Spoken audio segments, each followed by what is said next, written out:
everyone, my name is Julia, and welcome to this bonus activity. Today we're going to be playing a game called Branches of Power. As always, my resources come from iCivics, which you can view using the QR code above me. Now, this activity can be played before or after the unit, even during the unit if you want to. It's just a fun bonus, so let's jump right into it. Your learning objectives for today are that you're going to be able to simulate the way that separations of powers and checks and balance will limit the government. You're going to illustrate the lawmaking process at the local, state, and federal levels. And you're going to analyze the structure, functions, and processes of the legislative, executive, and judicial branches. So this very much encompasses all three all three branches of government. So let's first review. Your three branches of government are the executive, legislative, and judicial. The legislative branch makes the laws, the executive branch carries out the laws, and the judicial branch interprets the laws. Why do we have these three separate branches of government? To keep each one from having too much power, which just means checks and balances, if you've heard that term. The term constitutional means legal according to the Constitution. This should have all been very much reviewed for you, but it'll help you play the game if you didn't know that already. Here is how to play the game. So there's going to be a link at the very end of this presentation giving you a link to this how-to guide that I've pulled from iCivics and a link to the game itself. So all I'm going to do right now is briefly outline the game, but if you need any help, consult those resources before you reach out to me or your teacher. So you're going to follow the flow. It's going to give you an introduction. It's going to tell you how to play. There's a lot going on across the three branches, and this overview will give you what you need to navigate your way through the game.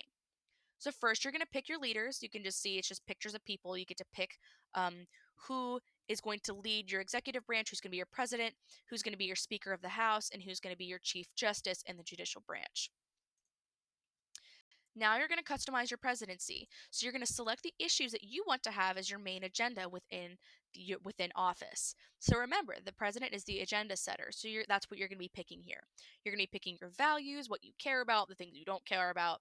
So you're going to pick two values that you'd most like to see in legislature, and you're going to pick, and then you will not be able to sign a bill into law if it goes against your values. So be careful. Make sure you choose wisely. Now you're going to start at the White House. You see that the other two buildings are darkened. You can't even go there.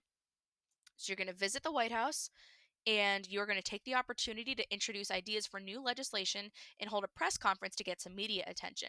This is kind of like your State of the Union address, if you remember that being held at the beginning of every year. Each turn in the executive branch allows for two options, so you got to choose them wisely.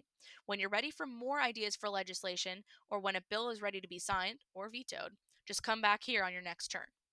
Here's a tip for you. Giving each new idea its own color will help you keep track of them when they're out and about in the bill garden. So keep that in mind. So now let's move to the Capitol building. Now that you have some ideas out there, bring them into the Capitol building and show them around. Remember, the president sets the agenda. Now it's time for the Congress to start making those bills, start writing them out. So they can introduce legislation once it's been presented by the president. Then you can use the rest of your actions to start moving those bills through the process. Now you're making a bill become a law. What about the Supreme Court? You're going to be alerted when a signed law has been challenged in court. Then you're going to take that law to the Supreme Court to see what happens next. As a Chief Justice, you will lead the review of each clause of the challenged law. You will state your opinion, then hear from your colleagues as you deliver the court's final decision on the matter. So, this is what a Supreme Court does. Once it reaches the state of appeals, it will come up to you to determine the constitutionality, and you're going to have to challenge it. And you're going to have to determine whether the law is constitutional or not. If you need some help, here are some ways to troubleshoot. I am going to suggest, let's see here. I'm going to let you read these to yourself. Honestly, I think once you play the game, it'll be very self-explanatory. So if you want to pause this screen here, screenshot it, take a picture of it, whatever you want. Remember, you'll have access to this guide as well.